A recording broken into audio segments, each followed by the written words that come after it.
مساء الخير لجميع عشاق الكرة السورية وعشاق نادي الوحدة. أنا إسماعيل فتوت، لاعب سابق بنادي الوحدة. أتحت لي اليوم الفرصة ذاكرة الدوري السوري أني أحكي معكم وأعرفكم عن نفسي ونسترجع ذكرياتي القديمة بنادي الوحدة. طبعا أنا تولد دمشق 1973، متزوج، عندي 4 أولاد. انتسبت لنادي الوحدة عام 1990. لعبت بالفئات العمرية ناشئين وشباب حتى 1993. ب 93 طلعت على الرجال. بهي الفترة ضليتني من 93 تقريبا ل 2006، فترة طويلة لكن كانت كتير حلوة وجميلة، فيها ذكريات كتير حلوة بالدوري السوري مع جميع الفرق الدوري اللي كنا نعتز فيهم. حصلت مع الفريق في عام 2003 كأس الجمهورية، وحصلنا للمرة الثانية، و2004 حصلنا على بطولة الدوري لأول مرة بتاريخ النادي، و2005 اتحاد آسيوي المركز الثاني، وعدة بطولات وألقاب داخلية ومشاركات خارجية. في عمر الدوري الحمد لله قدرت أسجل تقريبا 57 هدف من خلال مسيرتي الكروية بنادي الوحدة من خلال الدوري، و27 هدف من خلال كأس الجمهورية. بحب إني أحكي عن الأهداف. في أهداف دائما يعني بتلزق بذاكرتنا ما بنقدر ننساها. هدفي على الجزيرة اللي أخذ أفضل هدف بموسم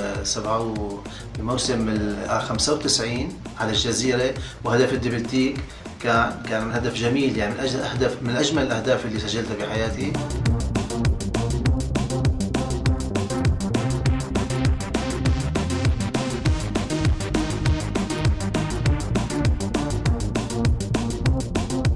وفي هدف كمان مميز، يعني هدف دائما انا بستذكره، هو هدفي على الجيش لما كنا متاخرين. هي المباراه للذكرى دائما بيستذكروها جمهور نادي الوحده، وهي تعتبر تاريخ صارت بنادي الوحده، اللي كنا فيها خسرانين مع نادي الجيش اللي كان عناصره جله من منتخب سوريا، وكانت نتيجه 2-0، خسرانين 2-0 بالشوط الاول، ونزلنا على المباراة الشوط الثاني.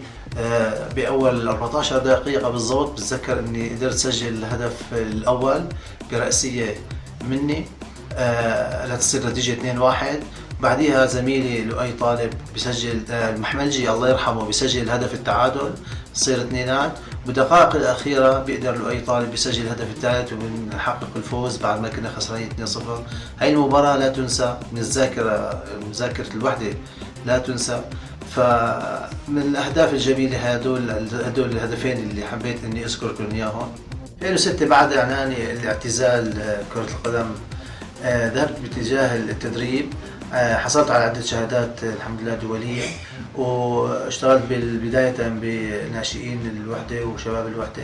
قدرنا نخرج لاعبين مميزين أمثال عمر خربين، عمرو ميداني، مؤيد عجان، لؤي الشريف، فراس كريم، وضياء الحق، محمد اليوسف، أسامة عمري، مجموعة من اللاعبين الحمد لله تخرجوا بين ايدينا. وبعدها اشتغلت بفريق الرجال عدة مواسم، دربت بالفتوة، دربت بالساحل، دربت المحافظة، طلعت بفريق الحرجلي للدرجة الثانية. وبنفس الفترة كنت عم أنشئ شركة صغيرة، هي شركة مستقبل لتجهيز ملاعب العشب الصناعي.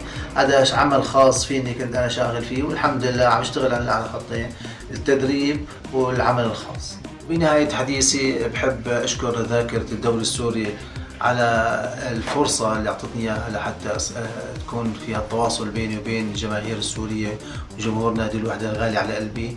بحب أشكر جميع المدربين اللي مروا بتاريخ حياتي واللي تعبوا علينا بالفترات الماضية، وشكرا لكم، وبتمنى دائما التواصل معكم، وتمنياتي بالتوفيق للجميع. دراج فتوت يطلع ويسدد فتوت، وهدف اسماعيل فتوت، الهدف الرابع للوحدة. اسماعيل فتوت يلتقى كرة حلوة ويسددها مباشرة ويسجل عمل من دراج دائما الممول الناجح للفتوت اللي بيسددها بقوة في الزاوية الصعبة، والهدف الرابع للوحدة. 4 أهداف للوحدة.